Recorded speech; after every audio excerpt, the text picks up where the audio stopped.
So let's have a look at special permissions. Some people have problem understanding set user ID. As I explained, set user ID means that the descriptor executable is run with the permission of owner of the script. So let me do an example. Let's go to the home directory of user Lisa by typing cd/home/Lisa. Let me create a nice little shell script here called game. So with every shell script, it should start with C1. That indicates it's a shell script. And then we frontally say, hi, do you want to play a game? We have to shell script wait and completely ignore. The answer and execute friendly commands like this. I hope I don't have to explain that this is a very dangerous shell script. Now, in order to make it an executable script, which by default it isn't, I need to do something else. First, let me save this shell script. Now, in order to make it an executable script, which by default it isn't, I need to do chmod on it. So I'll do chmod plus x game. Then I do ls minus l, and we can say that now the script is executable. You can imagine as it's a bad idea if I run it as a root. But let's do it as user Lisa. So I go cu minus Lisa to become user Lisa, and then I do ls now. Let's now run the script. Let's now see what happens if we run the script. Hi, do you want to play a game?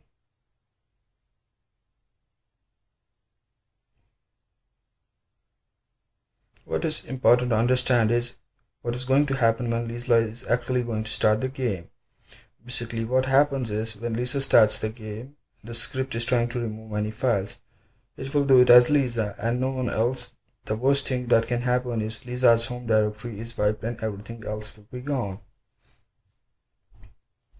So you understand how dangerous that is? So you should be very careful while doing such things. So now let's exit from the terminal. Now let's set the set UID. In order to understand let's set user, we have to look at the properties of the file. We can see that it's owned by the user root and the group root. Set user ID means that if the file is executed, it will execute as the owner of the file. And so to set user ID, I will do chmod u plus s on game. I'll do an ls minus l. And as you can see that it's marked in red, which indicates that something very potentially dangerous is going on. And now let's become Lisa again. And Lisa sees this file again and starts the script again. Can you imagine what's gonna happen? That's why you don't want to set user ID anytime.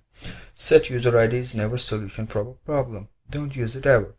Set user ID is only applied to some system files. Let me show you that. To find those files, I'm using find command. So let me go to the find command. Excuse me, I'm sorry. So let me go to the find command. To find those files, I'm using find/-perm, which will find files based on permissions /4000, which means that the first digit in the permission settings must be a 4, which you have just seen. The set user ID and the other ones we really didn't care. We see a couple of error messages, and then we see a list of files that do have set user ID for very good reasons. One of the file is user bin password. That's the binary that allows users to change their passwords. Let's analyze it. Let me do ls minus l on that file. And how we do that? ls minus l user bin password. First you can see s on the position. You normally see an x for user indicates the set user ID. Now why does passwd has set user ID? That is because the password has been written to the etc shadow file. And as you can see, there is no permission whatsoever on the etc shadow file, which means only root can access etc shadow file, which is good. But if the user wants to change the password, it has to be written anyway to the etc shadow file. and that's why user takes root permissions at the moment user bin password is running. And there is nothing wrong, as password is well written program and it's securely being analyzed, and there is nothing wrong with it. So basically there are some system binaries that contain set user ID and keep it like that and never try to use it. Set user permission on anything else. As you have learned, there are two other permissions that are important. I have explained set group ID, which is basically same as set user ID. You're not going to use that. What you're going to use is a set group ID on directory. And so let me show you how it works.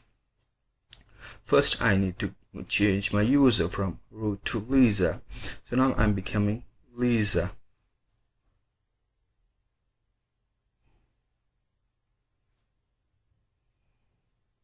So I'll do su. First I'll do ID Lisa. Now I don't want Lisa because we see that Lisa is member of the groups, and given the fact that group account is group owner of the directory and group account is read write. See, as you see there that the account group is has read write execute permissions. So now what I'm going to do is su super user Lisa before do, and given the fact that group account is the group owner, let's try to write a file on the Lisa1. Let me do an ls-l, but we see that the file is being created with a user that created the file, who's the user owner and the primary group owner. Now what's wrong with it is that the other members of the group account don't really have any write permissions to the file, and that's not really useful in a shared group environment, and that's why we have set group ID. So let me do chmod g+s on the account directory. Chmod, oh, I'm sorry, I needed to exit from Lisa to chmod g+s on the account directory. Then we do ls-l. After doing ls-l, where normally access for group, let's become Lisa again and go to the data account directory. I'll write another file called Lisa2 by using the touch command and do ls-l, and as you can see that the file is automatically owned by the group account. This is something very important when it comes to daily administration tasks, because in an enterprise you'll be asked to set up a shared group environment where all the members of the group will automatically get write permissions to any file created in a shared group environment. You'll do that by using the set group ID. Now let me talk about sticky bit. You know what sticky bit is? Well, you are about to know. Sticky bit prevents the users from deleting files which they don't own. So if the sticky bit is set on a directory, a user can only delete the file if the user is the owner of the directory, or if the user is the member of the directory. So let me check if there is anyone else using the group account. So what I'm going to do is grep account on etc group, which will help me to find out what's in there. We have Laurie, and Laurie is a member of the account. So let's do su Laurie, and as Laurie I go to the data account, and now I'm going to create some files there. You can see that group ownership is set correctly. Now that will be interesting. Is Laurie is allowed to execute or remove r-f on file Lisa1?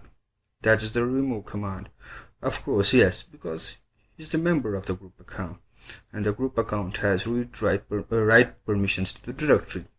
Write permissions to the directory mean you can delete anything in that directory. Now the question is Lisa going to be happy with it? Probably not, and that's why we need sticky bit. I'm just doing a chmod